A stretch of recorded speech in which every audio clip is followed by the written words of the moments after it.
এই প্রথম বিশ্ব কাঁপানো সাপে সাপে যুদ্ধ, যা দেখলে আপনার গায়ের লোম খাড়া হয়ে যাবে।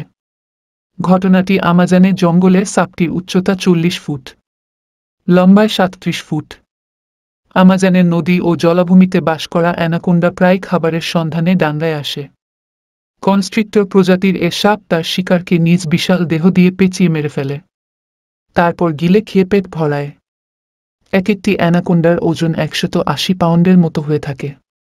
বেশি মোটা হওয়ার কারণে এদের চলাফেরা করতে বেশ অসুবিধা হয়। এরা এতই শক্তিশালী যে কোনো জীবিত প্রাণীকে পেঁচিয়ে ধরলে আর তার থেকে ছুটে যাওয়ার কোনো উপায় নেই, যতক্ষণ না সেই প্রাণীর মৃত্যু হয়। একাই একটি মাঝারি আকারের হরিণ বা ছাগল গিলে ফেলতে পারে। গত শতকে 8 বছরের একটি ছেলেকে খেয়ে সাবড়ে দিয়েছিল অ্যানাকোন্ডা। সম্প্রতি আফ্রিকায় ন্যাশনাল জিওগ্রাফিক সাময়িকীর ফটোগ্রাফার হিসেবে কর্মরত ক্যাপুতু পেশাগত কাজে ভেনিজুয়েলা গিয়ে ছবি তোলার জন্য জলাভূমির পাশ দিয়ে হাঁটার সময় অকস্মাৎ অ্যানাকোন্ডার খপ্পরে পড়েন। অ্যানাকোন্ডা তাকে পেঁচিয়ে ধরে মাটিতে ফেলে দেয়। নিজের শক্তি, বুদ্ধিমত্তা আর আত্মবিশ্বাসের জোরে সে যাত্রা অ্যানাকোন্ডার সঙ্গে যুদ্ধে জয়ী হন তিনি।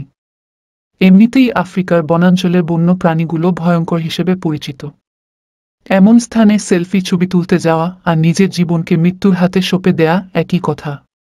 তিনি বলেন, আমি সাপের কাছে বন্দী হয়েছিলাম। সাপের সঙ্গে জীবন বাজি রেখে মল্লযুদ্ধ করেছি। আমি ছিলাম আতঙ্কিত। যতক্ষণ না কেউ এমন সাপের মুখোমুখি হচ্ছেন, ততক্ষণ পর্যন্ত তার এমনতর অভিজ্ঞতা হবে না। আর যাই হোক, অ্যানাকোন্ডার ব্যাপারে কথাটা খাটে।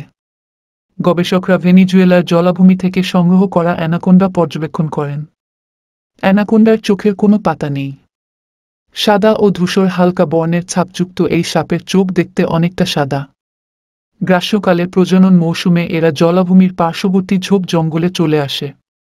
প্রতি বছর জুন জুলাই মাসে বাচ্চা প্রসব করে এক একটি পরিণত অ্যানাকোন্ডা। ভয়ঙ্কর এই অ্যানাকোন্ডা নিয়ে এখনও গবেষণা চলছে। বেরিয়ে আসছে নতুন নতুন রহস্যময় তথ্য।